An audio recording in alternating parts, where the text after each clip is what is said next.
Hey guys, how are you doing?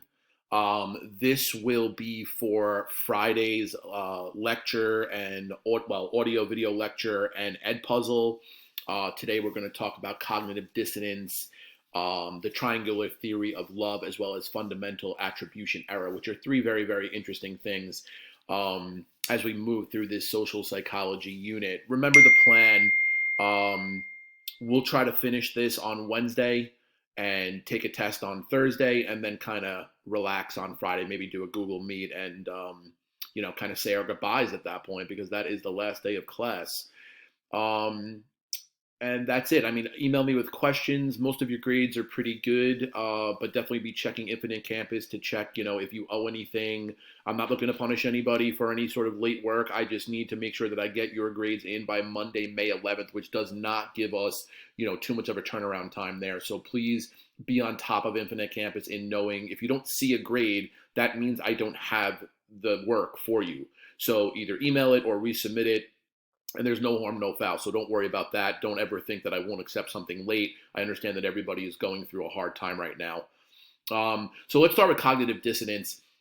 So cognition or cognitive means thought, and dissonance means some sort of conflict or disagreement. So there is basically a conflict. You have two competing thoughts that go against each other in your brain, and we face these types of things all the time. So the theory is proposed by a man named Leon Festinger, who was an early social psychologist in the 1950s and 1960s.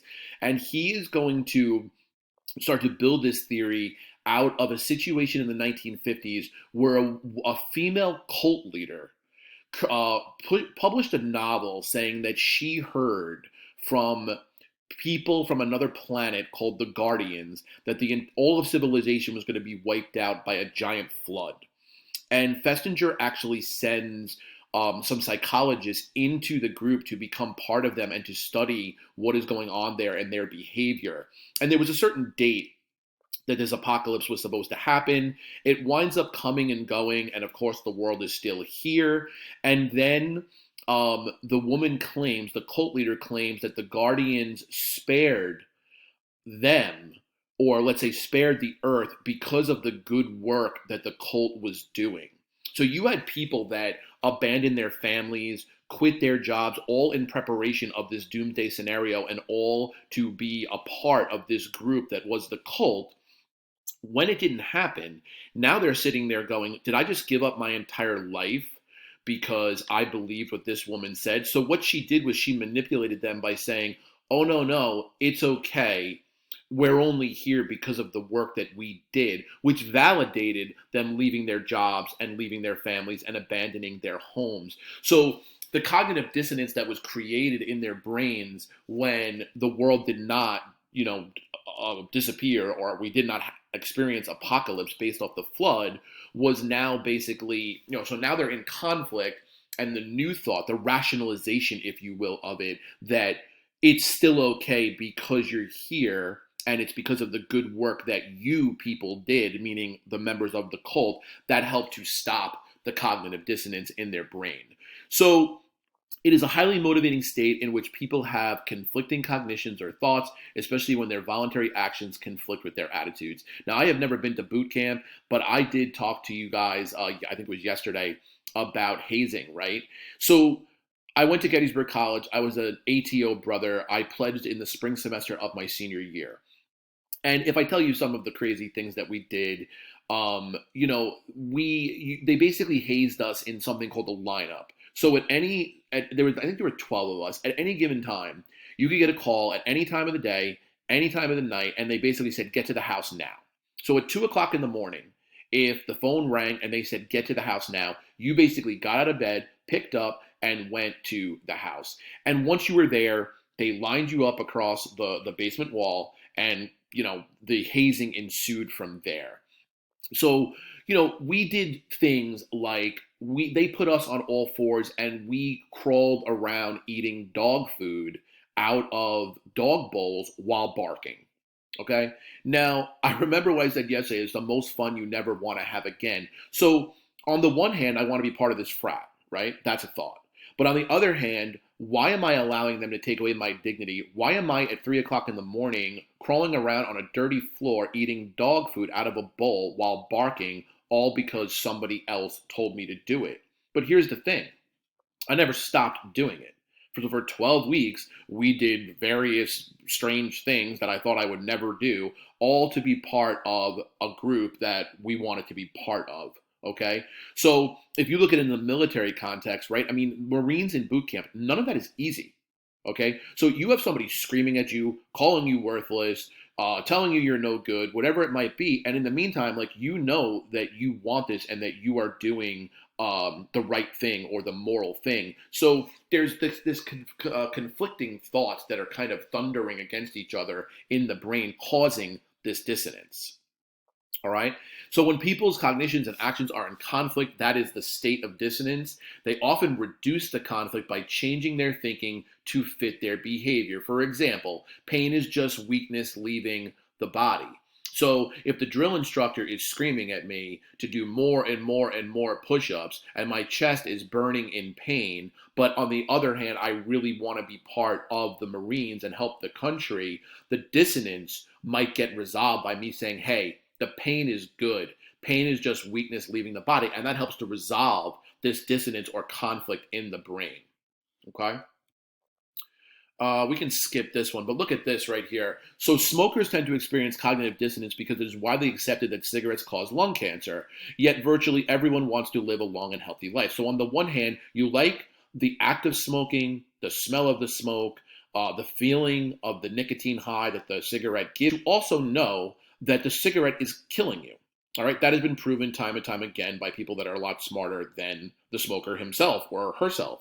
So how do you say, you're a moral person, an ethical person, an intelligent person? You're putting yourself in harm's way up to, if you smoke a pack a day, up to 20 different times a day, leading to cancer and heart disease and strokes and obesity and all of these different things, and you are still doing it.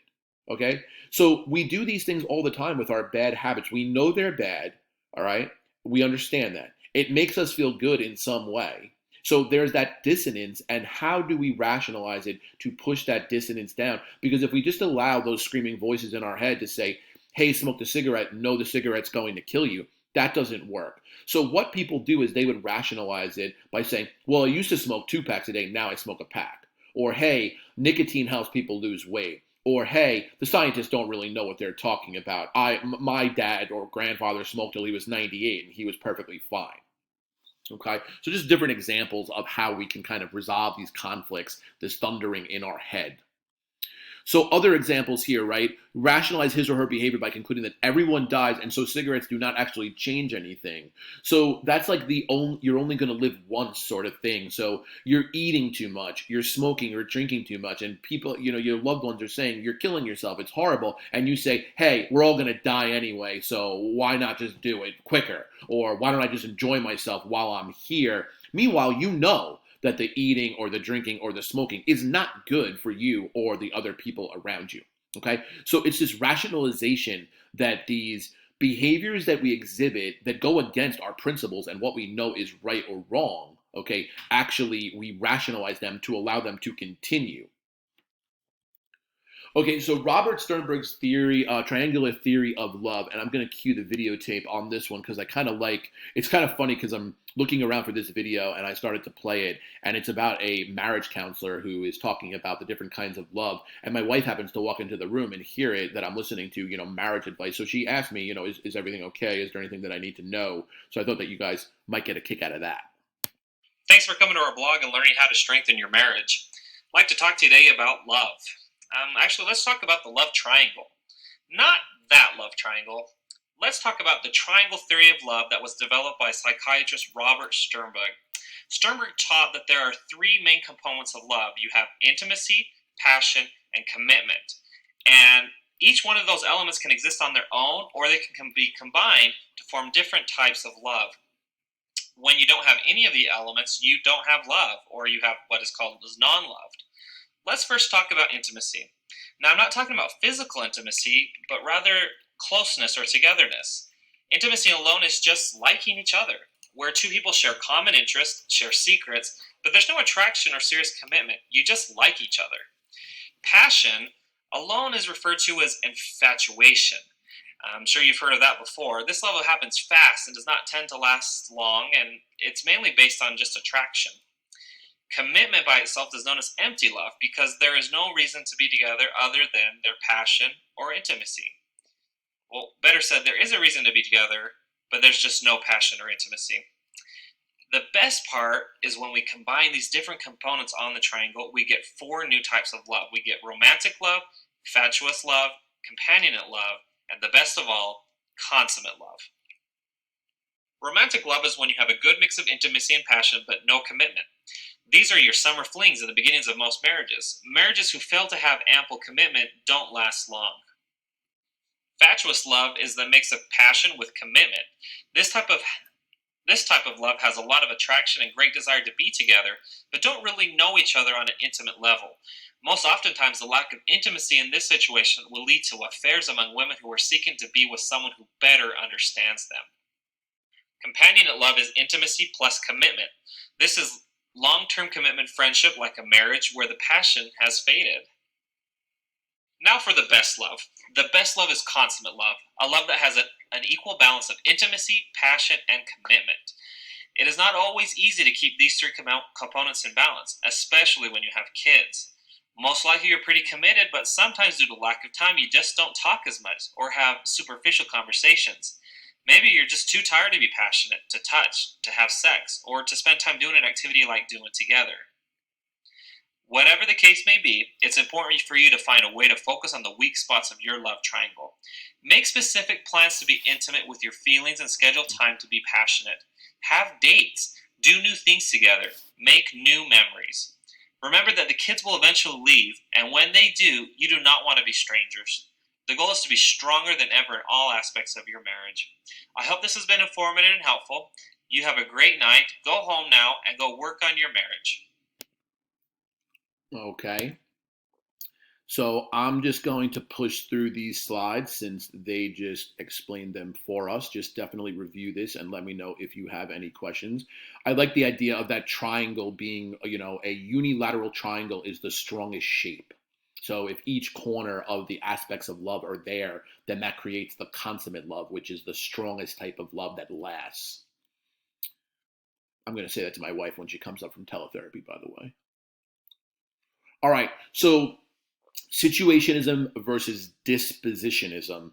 This is the nature-nurture debate in the context of social psychology. So situationism says that it's the view that says environmental conditions influence a person's behavior as much or more than their personal disposition does.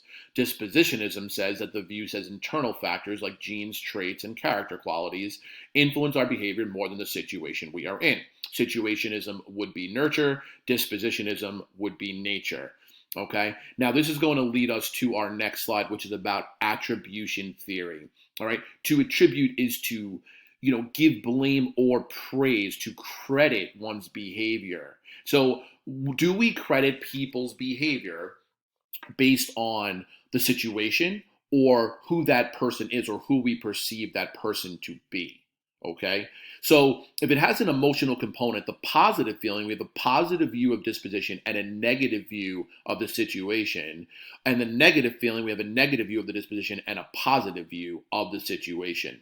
So was my friend being mean because she or he had a bad day, or are they just a bad person? So the situation, okay, would be the bad day. The disposition, who they are, would be that they would be a bad person, okay? But then the question begs itself, why would you be friends with them if you think they're a bad person in the first place?